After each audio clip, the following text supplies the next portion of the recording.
And in terms of the Attorney General's concerns, I'm a little offended because I've been involved with this for the past couple of years, and I would imagine that if the Attorney General thought this was important enough to come here and stand against it, they would proactively be involved in the negotiations, not wait until the last minute and then say, oh, well, we weren't a part of it. Secondly, I'm a little offended because, as was just conveyed here, they're espousing a stance that could potentially be viewed as putting the rights and protections of minors at a lower level than someone driving a car, which to me is just, how do you put your youth second to people driving in a car?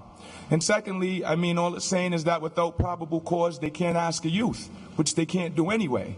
So I'm not really sure what the criticism is, and I'm really kind of bothered by the fact that instead of being proactively engaged, they're waiting till they get here to let everyone know that they don't stand for it. Can you tell us a little bit about the effect on a youth who is asked to be searched and perhaps doesn't tell his parents? Sure. I mean, or she goes home. I can speak from personal experience. I've grown up in the city my entire life. There have been several times when I've been in an area where perhaps officers are involved with another group, and because I'm around, you come here. What do you got in your pockets?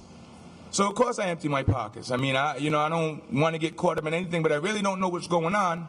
And it gets to a point where when you're a youth and you're out in the community, I mean, there's only so much that your parents can do to protect you.